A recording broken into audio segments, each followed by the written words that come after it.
Agrangay ngunyan kan mga residente sa barangay Malasugi, Labo, Camarines Norte an kawaranin bastanteng supply nin tubig sa saindang lugar.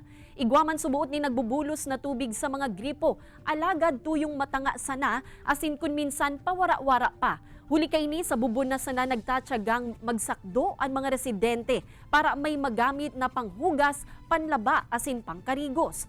Aminado man ang lokal na gobyerno kan Labo na haros gabos na barangay sa saindang banwaan ang igwang kaparehong problema. Huli kay ni nangapudan ang LGU sa Prime Water Camarines Norte. Napakarahayon ang saindang serbisyo asin tulos na hanapan nin solusyon ang problema. Pinurbaran man na kuanan nin pahayag kan GMA Regional TV Balitang Bicolandia ang manihamiento kan Prime Water. Alagad da ipa ini nagpapaonran nin entrevista. Alauna na po ng umaga, as in, nakakarating po ang tulo ng tubig, alauna po.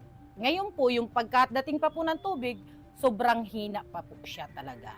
Ang panawagan po natin sa Prime Water, sana yung pong commitment nila, yung pangako na mas magandang serbisyo ay matupad.